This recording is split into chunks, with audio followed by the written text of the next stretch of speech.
आज की इस वीडियो में हम इनकम टैक्स की जो बुक है साहित्य भवन पब्लिकेशन द्वारा पब्लिश उसका जो पहला चैप्टर है इंट्रोडक्शन टू इनकम टैक्स या इनकम टैक्स इंट्रोडक्शन उसको कवर करेंगे।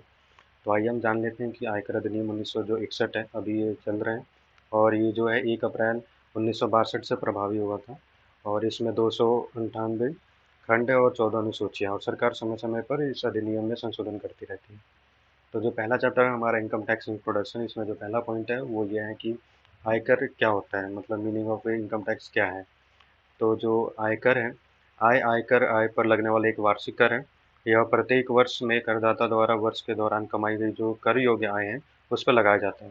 कर योग्य आय का निर्धारण आयकर अधिनियम के अनुसार ही किया जाता है। ठीक है। और कर योग्य आय में से जो कर मुक्त सीमा तक की आय है उसको घटाकर जो शेष बची हुई आय है उस पर निर्धारित दरों से ही चुकाया जाता है, आयकर चुकाया जाता है। एग्जाम्पल ले लेते हैं यहाँ पे, एक जैसे कि एक व्यक्ति है जिसका जो कर योग्य आय है वो 6,80,000 रुपये है। तो इसमें से 2.5 लाख रुपये घटा देंगे। ये क्यों घटा रहे हैं वो हम आगे कवर करेंगे। आप अभी मान लीजिए कि 2.5 लाख रुपये इसमें से घटा दिया और उसके बाद जो 4,30,000 अमाउंट बचा उस पर निर्धारित दर से वह जो व्यक्ति है आयकर चुकाएगा। ठीक है। और करदाता कौन होते हैं या फिर कितने प्रकार के होते हैं वो हम देख लेते हैं। जो करदाता है वो या तो एक व्यक्ति हो सकता है, फर्म हो सकता है, हिंदू अविभाजित परिवार हो सकता है HUF, कंपनी, व्यक्तियों के समुदाय, सहकारी समिति, ट्रस्ट और आदि इनमें से कोई हो सकता है। ठीक है। अब इसमें देखते हैं कि आयकर किससे देना होता है। आयकर प्रत्येक ऐसे व्यक्ति को जिसकी गत वित्तीय वर्ष की कर योग्य आय कर मुक्त सीमा से अधिक है। तो चालू वित्तीय वर्ष में उसे जो लागू दर है उसके हिसाब से आयकर देना होता है। और इसमें देख लेते हैं ग्रॉस टोटल इनकम क्या होता है या फिर पार्ट्स ऑफ इनकम क्या है। तो 5 पार्ट्स होते हैं इनकम की। जब आपको इनकम कैलकुलेट करना होगा तो वो जो इनकम आप कैलकुलेट करेंगे वो आप इन्हीं 5 हेडिंग्स के अंदर कैलकुलेट करेंगे। पहला जो है वेतन से आए हैं। फर्स्ट हो गया आपका इनकम फ्रॉम सैलरीज। दूसरा हो गया मकान संपत्ति से आए। तीसरा आपका व्यापार अथवा पैसे से जो लाभ या प्राप्तियाँ होंगी वो। चौथा है आपका पूंजी लाभ। और पाँचवा आपका हो जाएगा अन्य साधनों से आए।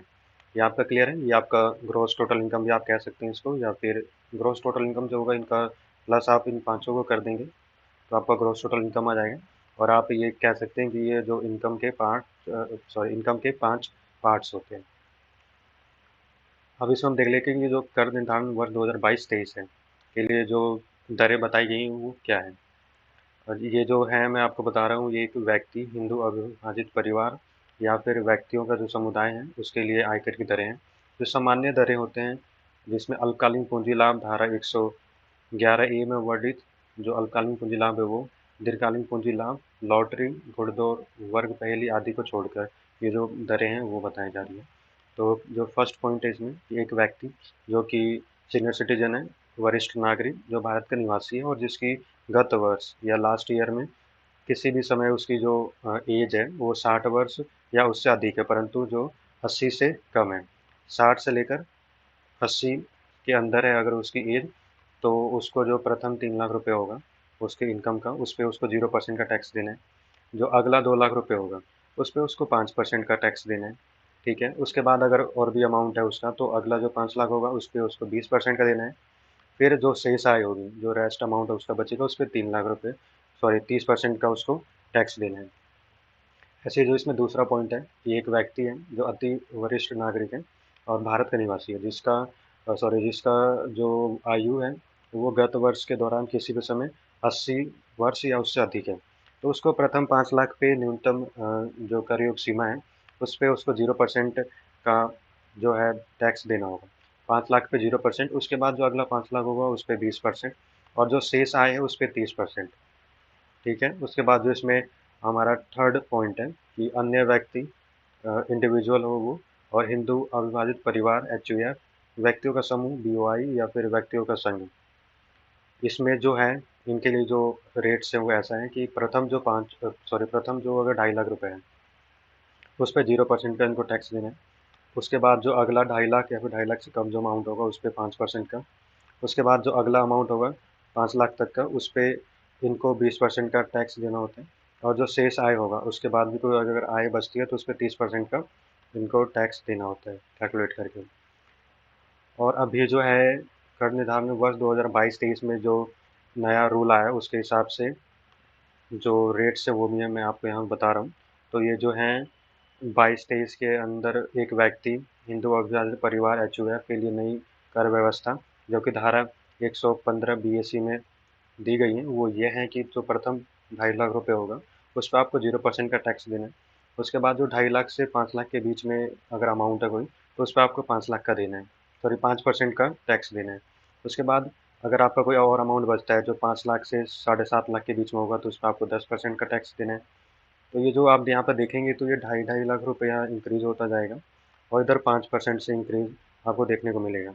7,50,000 से लेकर 10 लाख के बीच में कोई अमाउंट है तो 15% का, 10 लाख से लेकर 12,50,000 के बीच में कोई अमाउंट है तो उस पर आपको 20% का, 12,50,000 से लेकर 15 लाख के बीच में कोई अमाउंट है तो उस पर आपको 25% और 15 लाख से अधिक कोई अमाउंट है तो उस पर आपको 30% का टैक्स देना होगा। कुछ विशिष्ट दरें भी हैं, उनको भी देख लेते हैं। जैसे अल्पकालीन पूंजी लाभ, जो धारा 111 ए में वर्णित हो, उस पर आपको 15% का टैक्स देना होगा। दीर्घकालीन पूंजी लाभ पर आपको 20% का टैक्स देना होगा। धारा 112 ए के अंतर्गत कोई दीर्घकालीन पूंजी लाभ होता है तो उसमें आपको 10% का देना होगा। लॉटरी हो, घुड़दौड़ हो, वर्ग पहेली हो या फिर कोई आदि और भी इसके अंतर्गत आता है, जैसे कोई सट्टा लगाते हैं, कोई दाव लगाते हैं, तो उस पर आपको 30% का टैक्स देना होगा। उसके बाद हम देख लेते हैं कि इनकम टैक्स में हमें कौन सी रिबेट्स मिलती हैं। इसमें जो आयकर की छूट है वो यह है कि यदि कोई भारत का निवासी है और एक व्यक्ति होगा इंडिविजुअल, उसकी कुल आय 5 लाख से अधिक नहीं है, तो उसे देय कर पे मैक्सिमम 12,500 तक का जो है डिडक्शन मिल जाता है, रिबेट मिल जाता है। ये जो रिबेट है वो धारा 87 ए के अंडर मिलता है और इसकी जो विशेषताएं एक बार उसे हम देख लेते हैं। पहला जो है इसमें कि धारा 87 ए की छूट केवल निवासी व्यक्ति के लिए उपलब्ध है जो भारत का निवासी होगा। और धारा 87 ए की छूट हिंदू अविभाजित परिवार एचयूएफ के लिए उपलब्ध नहीं है और ना ही कोई अनिवासी के लिए ये छूट अवेलेबल है। ठीक है। उसके बाद जो सेकंड पॉइंट है कि कुल छूट का जो अधिकतम सीमा होगा वो 12,500 होगा और या फिर जो उसका टैक्स निकलेगा 12,000 से कम, 12,500 से कोई कम अमाउंट है वो, या फिर 12,500, जो भी कम होगा वो उसको रिबेट मिल जाएगा। ठीक है। उसके बाद ये जो छूट व्यवस्था है ये health and education cess calculate करने से पहले के टैक्स पर आपको डिडक्शन मिलेगा। अभी जो है स्वास्थ्य और शिक्षा उपकर वो 4% के हिसाब से लगाया जाता है। ठीक है। अब हम देख लेंगे कि टोटल इनकम क्या होता है, कैसे कैलकुलेट करते हैं। ठीक है। कुल आय का जो वर्णन है वो धारा 2 उपधारा 45 में आपको मिल जाएगा। जो सकल कुल आय है, जो ग्रॉस टोटल इनकम है, जो मैंने आपको यहाँ पे बताया, जो इन 5 हेडिंग के अंदर हम कैलकुलेट करते हैं, इसमें जो आपको ने अमाउंट कैलकुलेट किया होगा इनकम का, उसमें से आप धारा 80C से धारा 80U तक में जो भी डिडक्शन मिलती हैं, कटौतियाँ घटाने के बाद जो भी राशि बचती है, वह आपकी कुल आय होगी अथवा कर योग्य आय कहलाती है। ठीक है। इस आय पर ही कर की गणना की जाती है और इसको राउंड ऑफ कर दिया जाता है। अब यहाँ पे हम एक एग्जांपल देख लेते हैं। जैसे यहाँ पे एग्जांपल पहला है कि total income of mister x for the assessment year 2022 से 23 के बीच में उसका 12 लाख का इनकम हुआ है। तो इसमें हमें टैक्स पेएबल जो है वो कैलकुलेट करना है। तो टोटल इनकम हमारा जो है यहाँ पे 12 लाख है। तो जो फर्स्ट आपका 2.5 लाख है उस पर तो 0% का टैक्स लगेगा। ठीक है। तो 0% हो गया 0। उसके बाद जो नेक्स्ट आपका 2.5 लाख है उस पर 5% का लग जाएगा, जो कि हो गया 12,500। उसके बाद जो नेक्स्ट 5 लाख है उस पर 20% का टैक्स लगेगा, जो कि 5 लाख का 20% 1 लाख रुपये हो जाएगा। उसके बाद जो रेस्ट 2 लाख रुपये और बच जाएंगे उस पर 30% का टैक्स लगेगा, जो कि 60,000 रुपये होगा। तो इन तीनों को ऐड करेंगे तो टोटल जो अमाउंट आएगा वो 1,72,500। ठीक है। ये आपका टैक्स पेबल आया। इसमें आपको हेल्थ एंड एजुकेशन सेस 4% का ऐड करना है। तो 1,72,500 का 4% निकालेंगे तो हमारा होगा 6,900। तो ये 1,72,500 6,900 को ऐड कर देंगे तो टैक्स पेबल हमारा आएगा 1,79,400। तो ये जो 1,79,400 है, ये इसको टैक्स पे करना पड़ेगा गवर्नमेंट को 12 लाख के इनकम पे। आशा करता हूँ ये आपको जो भी मैंने पढ़ा है वो समझ में आया होगा। और इसका जो नेक्स्ट चैप्टर है उसको भी हम आगे आने वाले वीडियो में कवर करेंगे। तो आप अगर सब्सक्राइब कर लेंगे तो जो वीडियो का नोटिफिकेशन है वो आपको जैसे ही मैं अपलोड करूँगा तो मिल जाएगा।